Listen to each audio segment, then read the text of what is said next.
The next session is called Space, Movement and Time, Artistic Disruptions. And I will soon welcome on stage our moderator for the session, who is an artist herself. She's a freelance writer on current affairs and Senior Associate for Global Women Leaders Strategic Partnering and Philanthropy. So we will see her in her artist role tonight, and tomorrow morning she will moderate another discussion on a different topic. But tonight I would like to invite Trisha de Borchgrave to moderate the discussion on the artistic disruptions. Welcome her on stage. I'm going to sit. Hello, everybody. And I think this will be, I think, a reflective counterpoint to all that you've been listening to and participating with this afternoon. I think most of us know that, well, maybe not, that art, like all aspects of art, of life, is really seamlessly becoming one with technology. And it's really allowing for that human, if you like, analog creativeness to seamlessly transition into digital life as we all consistently keep exploring deeper and more intensively and further. And we also, at the same time, need to allow our own conscious selves to be animated and to constantly keep asking who, what, and why we are. And at this point, we're asking, what are we becoming? This is a critical juncture, I think, in human history.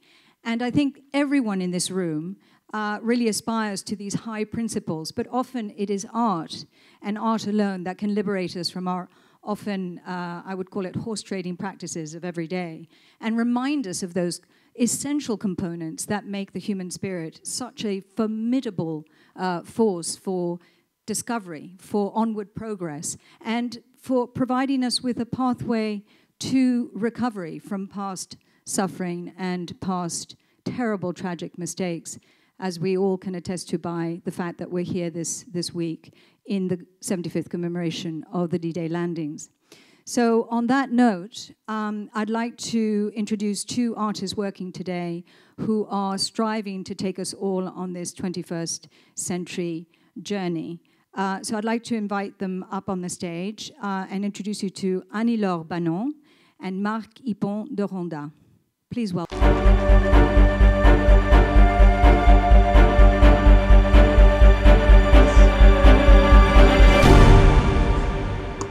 So briefly, Anilore Banon was born in Casablanca. She's an artist who was then raised in Paris. She now works out of an old foundry in the French capital. She works mainly in metal, steel, and futuristic materials, which we will talk about later on. Her work is in public spaces. It's in institutions such as the French Mint and the Place Vendôme in Paris, in the gardens of the Matignon residence. It's also to be found in the Museum of Modern Art in Nice, and actually at a Roman site, Carcile, which is in the Umbrian region of Italy. And Marc Ippon de Ronda was born in Paris, and he works between and lives between, I think, France and Japan, which is, I think, for most of us, a pretty cool setup.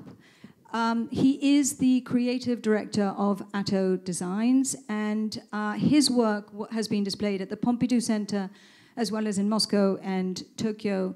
And Marc is now working on a huge scale installation in the US as part of the annual event of Burning Man in Nevada.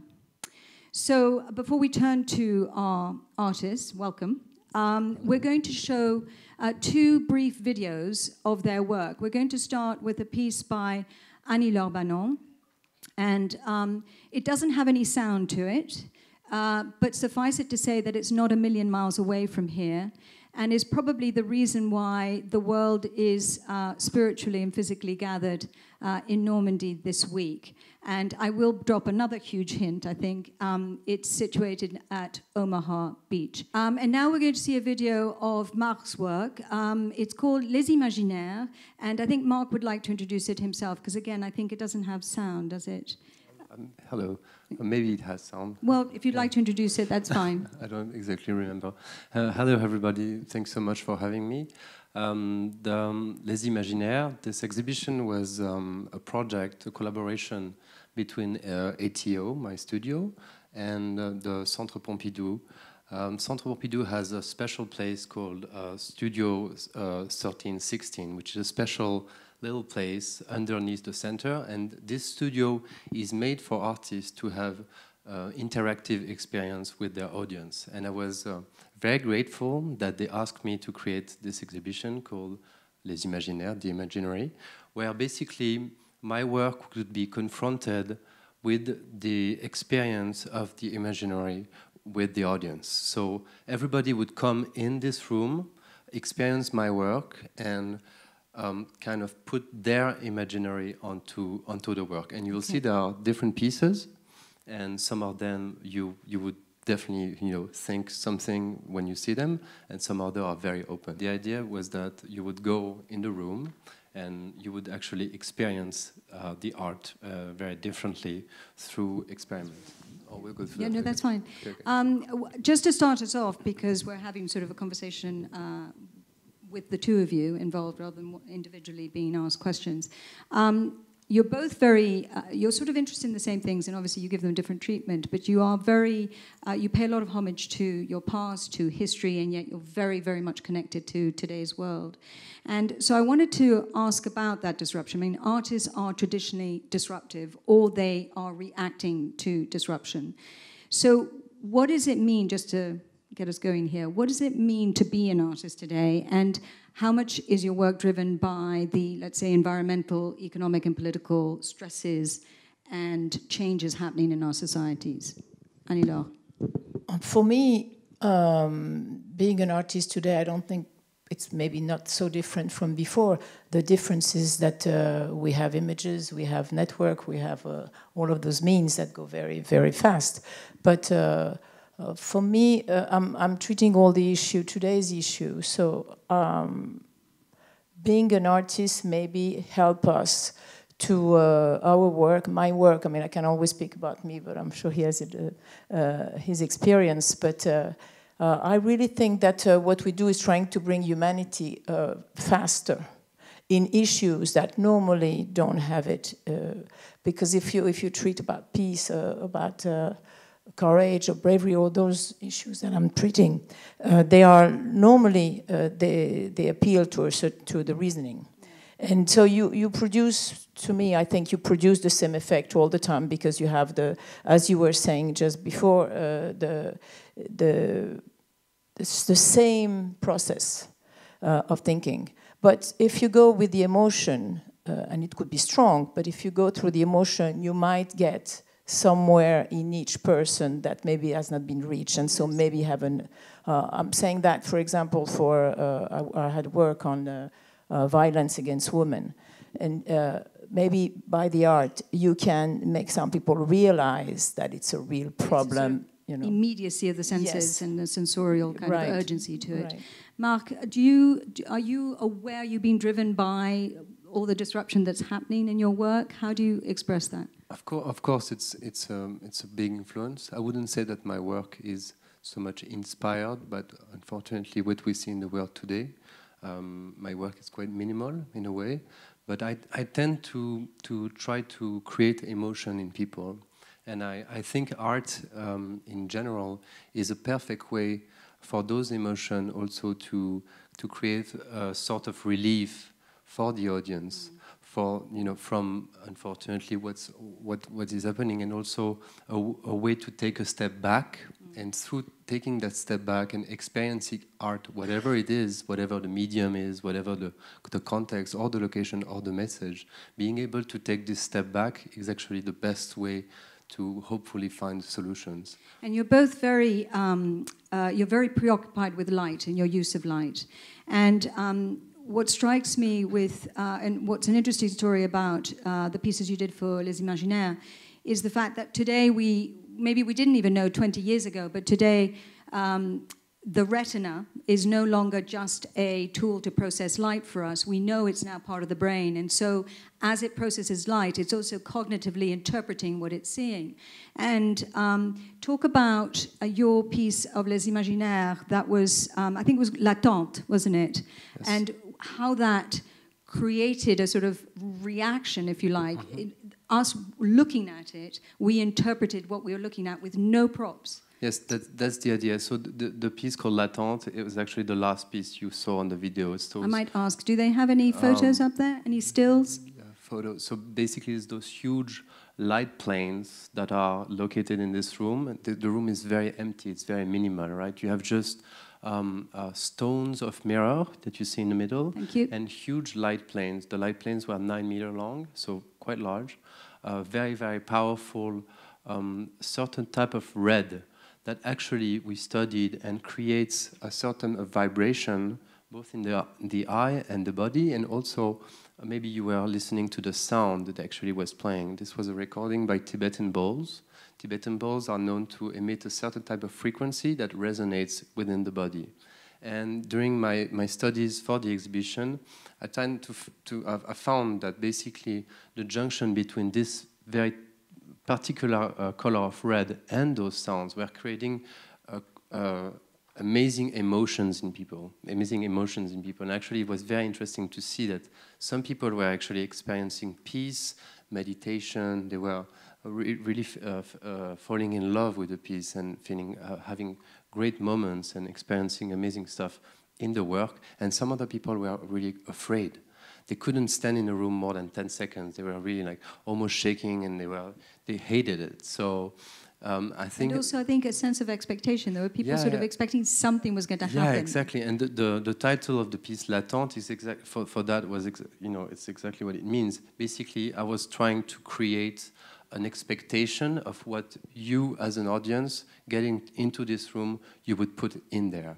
And some people were putting meditation, some people were just experiencing as you would walk in a museum, and some other were having those extremes emotion, and it was very interesting just to see that. And Anilore, with your piece Les Braves, you're obviously enormously reliant on natural light and its play on your sculpture. And I wanted to know, what is the process by which you take a group of sheets of metal, however beautifully made they are, but you give them, they become meaningful, they have impact, they have an emotional resonance. How do you make a sheet of metal become meaningful? I cannot answer that. I don't know, but maybe it's because I'm really concerned deeply about what I'm talking about. When I always start with drawing, of course, like most artists, I think. But I start with the gesture, and then I'm trying to get really very faithful to that gesture, not to change so much with the technique or. And it's true that for monumental work, that of course has to be outside, and that's the whole goal of that. I'm playing with the situation. And this beach is very specific because it changes from from the region, and then they know about this beach. But beside the sacred connotation of that beach, but it has very strange lights. It changes all the time. It becomes from gold to pink sometime because the reflection is amazing. And so my concern on this piece was to respect and use that emotion, because it's really like it has its own humors. And I was trying to, I made special tools to brush the metal so that it will be not reflecting too much like mirror, but reflect enough so that the sculpture will be alive, because that's my goal, is to make the sculpture really living. It's not an homage to, it's not a tribute like a statuary for death. Exactly. It's exactly the contrary. Yes, it's exactly. for the life coming from that. And also both of you, and I think it's connected to this use large scale and for that emotional reaction. And so I also wanted to ask you, what's that relationship with scale? Where do you get that inflection point that generates a certain reaction or participation from the viewer, from who's looking at it? What's the difference between a sculpture that might generate humility rather than anger, or inaction rather than action as an emotional participation? Talk about your relationship with scale. Should we start with you, Marc? So scale for me is both a very interesting and difficult topic, because the process I'm using to actually create my work is starting from drawing like you, but then I go into 3D very fast. And in 3D, I go into 3D because I can, obviously the work is quite large, so I can do a lot of tests, physical tests, but also tests using different types of lighting. Obviously, lighting is a big part of my work. And as you know, in 3D, the scale is infinite. You can create microscopic works, but you can also create enormous pieces. And I try sometimes to, I find myself a bit lost in the own scale of the work I'm trying to do. And I basically, when I'm at that point, I go to friends, I go to curators, I go with people that I trust, and then I confront the scale of the work, the idea, with them. And it's actually a dialogue between people that I trust and that know the art in general, that tell me, okay, this is maybe the scale you want to look at, this is maybe the scale I want to experience it. And this dialogue leads me to to make your final yes, kind of commitment to yes. that scale. And Anilore, with the Brave, again, something too big, you lose it. Something too small and it doesn't have the effect. How do you arrive at that size? Scale has it's not an abstract notion. Scale is really depending on what I'm talking about. If you want to talk about courage, it's really, really not good to do it like this. To have a problem with that. So and especially on this beach, so there is a certain proportion that comes between the site and the topic. And for other pieces, like I did big skeins, soul skeins on violence against women, and I really wanted people to lift their head to look at them for once, because normally they're on the floor. And so that's also another dimension, is how the people will look at it, what their position compared to the sculpture or to the piece. So it's really more about what we're talking about, that it's not an ego thing to do it big. No, exactly. No, there's a direct correlation to that emotional reaction. And Marc, just quickly, because we're going to go to 2 more videos of some works here. But Marc, fascination with Japan. Why Japan, and how's that country and culture influenced your work? Japan is an amazing country. It's a country of contrast. I was very lucky to start to travel there quite early, and it's been almost 10 years. And I'm going there and living there. I have a small studio there. Japan is the perfect balance for me between a huge amount of technology and being a very modern country, but also it has such a historical weight. And to be able to live in that contrast as an artist, I think brings a lot of richness to the work.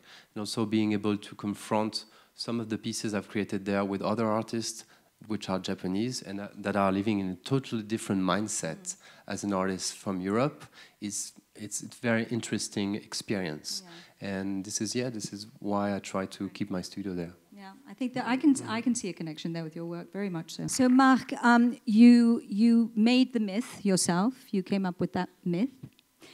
And so again, it's this homage to a much deeper, older self, relationship to ourselves, and yet projecting it into today. And you use technology an awful lot to be able to get to this space. And talk a little bit, how does technology drive and make that piece happen? Well, first of all, probably you've seen that the legend is quite kitsch, but it's quite nice also, I think it's very poignant, poignant. It was important for me making this proposal to Burning Man to give richness, to try to put the piece into a historical background. Of course, it's pure fantasy, but I think it relates to people, and people are also projecting themselves. And obviously, we used quite a lot of technologies in a broader sense to create this piece. Both just making the animation by itself, it's pure animating film. So you have an idea in your head, and then you make it happen through video.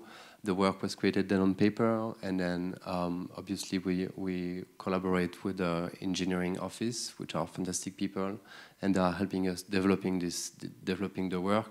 And this is all computer made, right? And at the end, my goal is this piece is basically a temple that you climb in at sunrise, and you see the sun come up, and then you meditate and you see your future. It's a piece about meditation, basically. But it's also a piece that hosts quite a lot of technologies. It has those huge mirror panels that are 12 meters high. So obviously, you have high winds. So the tensile strength on the piece it's huge, right? So the piece is like a big sail, basically. So we had to use a lot of calculations just to be able to make that right. The piece also has huge LED panels, more than 2 kilometers of LED, video LED that cover the whole surface of it. So it's a big, I mean, it has a lot of computing power just to be able to process that. What I'm trying to say is that even with all this technology, my goal is basically to make it almost discrete, so you don't see it. So as you would approach the temple, as you would try to experience it, if you forget about the technology, if you forget about all it has taken to actually come there and being shown like that with the lights, you can imagine it at night, and you just experience the moment, for me that will be the success. And it's almost sort of a symbolic, for me it's a sort of symbolic message of what our relationship technology will be. At the moment it feels disruptive, but eventually it'll be exactly what you're saying, that it will be seamlessly part of our lives, and we won't be sort of, crashing against it in these ways that we are now. Yes, and it's almost funny because the faster technology goes, and the stronger it gets, the more powerful it gets. It's almost, you can't tell it from magic, right?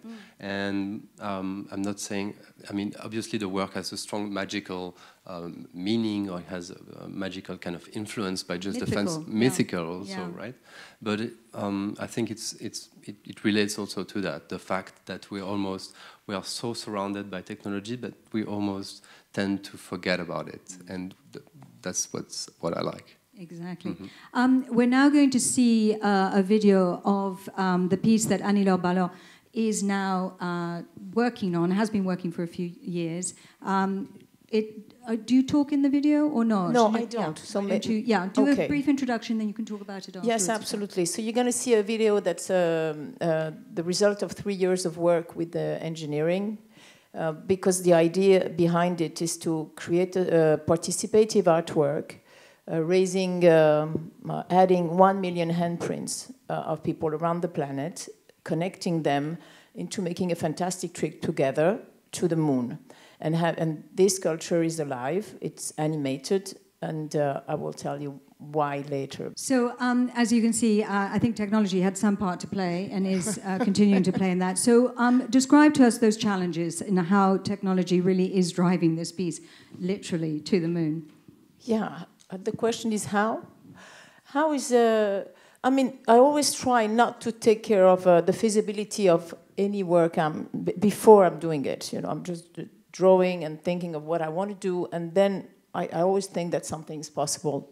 It's just a question of time to find the right people and the right talents. So if you start with technology, then you're lost, So how did the idea come up? The idea come up when I was like a lot of people in the streets after the terrorist attack in Paris, and the Charlie, and we were in the streets, and I was saying all this fraternity and bravery of people. I mean, everybody was there, and it could have been very dangerous to be there, all together with kids and babies on their shoulders, and a big fraternity. So it was really moving to see what people, after horror, how fraternity could be really this part of humanity we all like. But at the same time, I was thinking, why do we only see that in terrible moment?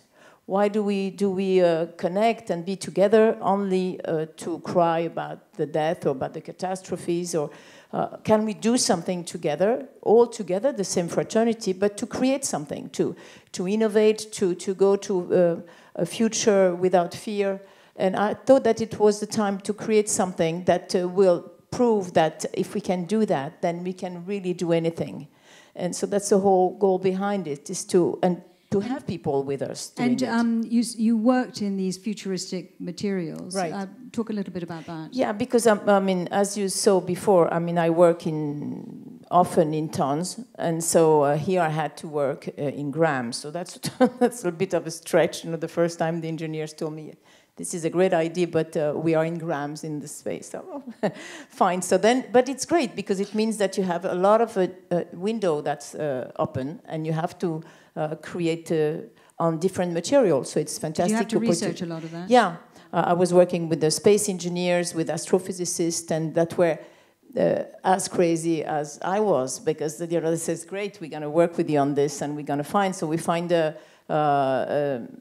shape memory alloy, because the moon goes from 150 degrees to minus almost 150 degrees where we want to put it. So we had to find a material that will stand those temperature. And it's designed to open with and without light? Yes, yeah, because the thing is it's a green sculpture. It has no mechanism. It just opens by itself. It's nitinol, nickel and titanium, and they react to heat. So it's built to react to with the shape. The closed shape is to be activated by itself with the heat, 150 degrees, and then when the cold comes, the sculpture opens on the other side, and so it has no impact on the planet. You know, that's the whole idea. Actually, that brings me to sort of this question, which is, do you feel that both your work, is sort of curbing your eco footprint when you're working with, inside a world now that has dwindling resources and everyone's very aware that we have to be part of a sustainable chain? Do you feel connected to that at any point? Because you're making some really interesting sculptures, but I don't know how aware you feel of your own eco footprint. Well, personally, I feel very aware of that. The first way to be aware is that we are traveling so much. Just the fact that we travel means that we actually, spending carbon. We are actually, we have an impact. So I think in the work it's very important to take that into consideration. Whatever the skill is, whatever the materials are, it's always. I mean, we probably, I'm saying we, but I think you would agree as artists. We need to have that in mind, and even for the future work, it's so important just to take that into consideration. And there are shortcuts, but sometimes there is no other way. But you need to have in mind always that you can have at least try to have a positive impact through the materials you're using, through the method you're using. Obviously, their technology has been such a great help. I have the chance to have a small studio in Japan, so I'm talking with them on Skype every single day. Obviously, imagine 50 years ago what it would have meant to do that. I mean, to travel and all that. I mean, it's absolutely awful. And hopefully, technology will allow us to have a lesser and lesser impact, especially with the type of work that we are doing. And in our day-to-day work, in our day-to-day lives, I think it's just important to keep that in mind, and yeah, to have a positive impact. Great. Anilore? Oh, I totally agree with Marc, but I think that we all are very conscious, only because we part of we exactly like you, and like with the young generation and the kids, and they are very aware of it, so they will remind us if we forget. In any case, and anybody that has kids around know that. And you will remind them as well. Yes, no, but we will, and I think it's not because, I mean, in all domain of activities, all of you here and us, we are all concerned with the same thing, and it's part of the peace process and the living together. We have no alternative to that. We have to live together, and we have only one planet, so we better take care of it. And on that very, very true note, I think that everyone's on the same page on that. We are on the same planet. Could you please join me in thanking today's artists and talking about their work, Marc and Anilore.